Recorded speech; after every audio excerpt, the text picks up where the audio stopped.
जो कि बाबा बागेश्वर को लेकर आ रही है। बाबा बागेश्वर ने हिंदू धर्म को लेकर बड़ा बयान दिया है और यह कहा है कि हिंदू धर्म में सबसे बड़ा होता है पुजारी, लेकिन पुजारी को लेकर कहावत कही गई है और कहा गया है हवस का पुजारी।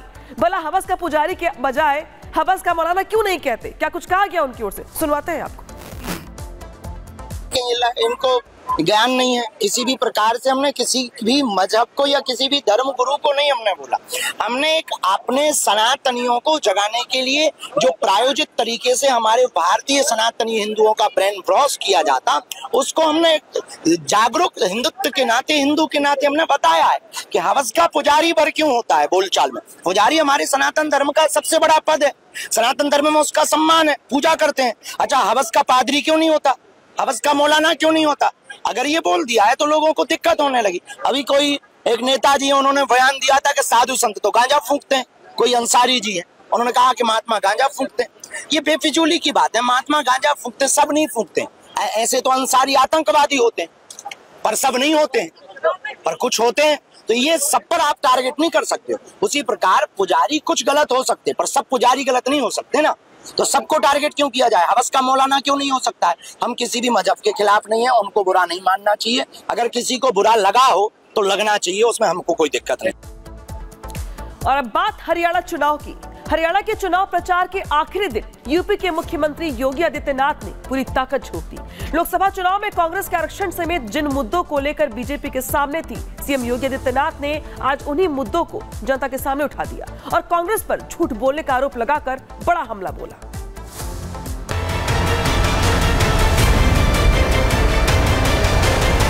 बीजेपी के लोग कहते हैं हम आरक्षण को खत्म कर देंगे।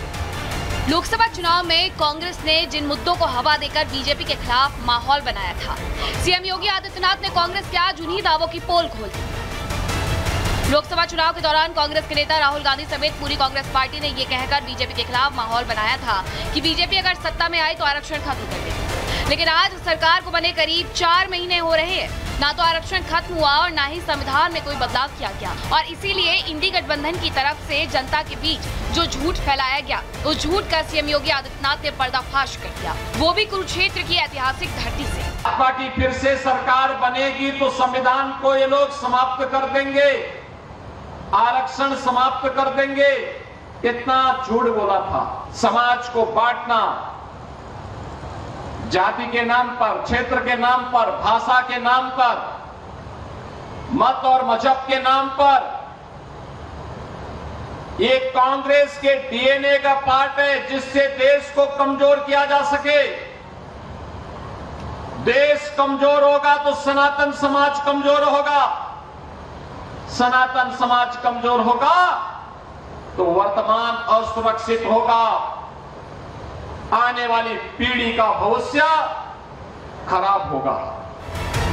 क्योंकि लोकसभा चुनाव के समय कांग्रेस पार्टी की तरफ से जनता को कई लोक लुभावन सपने दिखाए गए थे। सारे गरीबों की लिस्ट बनेगी, हर परिवार में से एक महिला का नाम चुना जाएगा और उस महिला के बैंक अकाउंट में साल के 1 लाख रुपए डाल दिए जाएंगे। हर महीना 1 तारीख को खटाखट खटाखट खटाखट खटाखट खटाखट। लोकसभा चुनाव के दौरान कांग्रेस खटाखट स्कीम लाई, जिसके तहत महिलाओं को 8,500 रुपए प्रति महीना और 1 लाख रुपए सालाना दिया जा रहा था। लेकिन जब कांग्रेस शासित राज्यों में भी महिलाओं को पैसे नहीं दिए गए तो सीएम योगी आदित्यनाथ चुटकी लेना नहीं भूले और उन्होंने कांग्रेस पार्टी को घेर लिया। उन्होंने ये भी कहा था कि चुनाव के बाद हम 1 लाख रुपए हर एक गरीब को देंगे और खटाखट खटाखट योजना के माध्यम से इनसे बोलना चाहिए, कहां है वो खटाखट? कांग्रेस से थोड़ा पूछिए।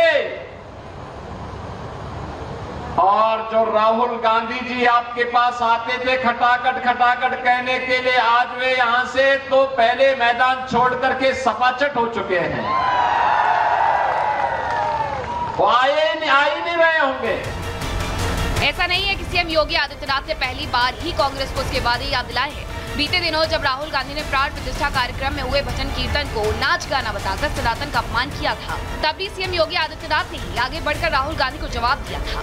और आज भी योगी ने वही किया, कांग्रेस को उसी के वादे याद दिलाए और राहुल गांधी पर जमकर निशाना साधा। Bureau report, Republic Bharat. और वहीं उत्तर प्रदेश में लगातार कानून व्यवस्था को दुरुस्त करने के लिए उत्तर प्रदेश पुलिस कार्रवाई कर रही है। बदमाशों के खिलाफ लगातार कार्रवाई का सिलसिला जारी है। एनकाउंटर्स एक के बाद एक हो रहे हैं। वहीं गाजियाबाद और साथ ही मिर्जापुर में जहां बड़ी कार्रवाई जो है वो बदमाशों के खिलाफ की गई, जिन्हें गिरफ्तार एनकाउंटर के बाद किया गया। देखिए,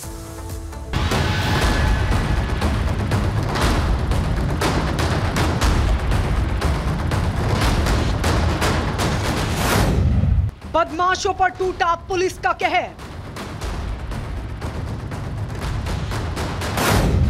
योगी राज में अपराध बर्दाश्त नहीं। पुलिस का एक्शन, बदमाशों का एनकाउंटर। मिर्जापुर और गाजियाबाद में बदमाशों पर पुलिस कहर बनकर टूटी है, जहां पुलिस ने मुठभेड़ के दौरान बदमाशों को गिरफ्तार करने में कामयाबी हासिल की है। ये बदमाश लंबे अरसे से पुलिस के निशाने पर थे। यूपी के सीएम योगी आदित्यनाथ का मैसेज क्लियर है कि यूपी में अपराध बर्दाश्त नहीं किया जाएगा और यूपी पुलिस उसी नक्शे कदम पर चल रही है। अपराधों को लेकर जीरो टॉलरेंस की नीति पर काम कर रही योगी की पुलिस का बदमाशों पर एक्शन जारी है।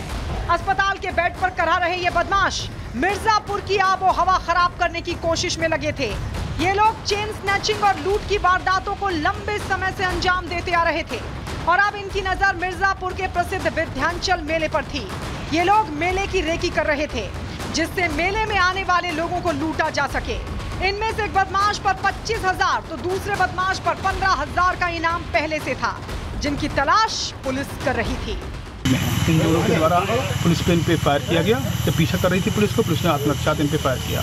इनके पैर पे गोली लगी और इनको जिला अस्पताल रेफर किया गया, जहां इनकी स्थिति स्थिर है। ये दोनों अपराधियों ने यहाँ पर इस जिले में काफ़ी पूर्व में घटनाएं की हैं।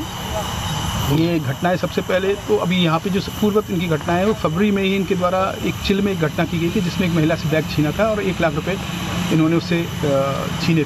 गाजियाबाद के इंदिरापुरम में पुलिस ने नोएडा, दिल्ली और गाजियाबाद में लूट की घटना को अंजाम देने वाले बदमाश को मुठभेड़ के बाद गिरफ्तार किया है। मुठभेड़ के दौरान एक बदमाश के पैर में गोली लगी, वहीं दूसरा बदमाश मौके से फरार हो गया। पुलिस ने शातिर बदमाश के पास से कई हथियार और लूट का सामान बरामद किया है। उन दोनों व्यक्तियों में से एक व्यक्ति ने इंदिरापुरम पुलिस पर जान से मारने की नियत से फायर झोंक दिया। आत्मरक्षा जवाबी फायरिंग में उन दोनों व्यक्तियों में से एक व्यक्ति के गोली लगी और वह वहीं पर गिर पड़ा और दूसरा व्यक्ति भागने में कामयाब हुआ। जब इसकी क्रिमिनल हिस्ट्री निकाली गई तो इसके ऊपर और इसके फरार साथी शाहनवाज के ऊपर इंदिरापुरम से लगभग आधा दर्जन लूट के मुकदमे निकले, लूट और चोरी के, और उसके साथ साथ दिल्ली के गाजीपुर थाने से भी लूट का मुकदमा निकला। इसको तत्काल घायल बदमाश को तत्काल प्राथमिक उपचार देने के बाद अस्पताल रवाना किया गया। आगे की वैधानिक कार्रवाई की जा रही है। पुलिस के एक्शन का ही नतीजा है कि बदमाशों में खौफ है और सीएम योगी आदित्यनाथ का भी संदेश साफ है कि यूपी में अपराध करोगे तो बख्शे नहीं जाओगे। Bureau report, Republic Bharat.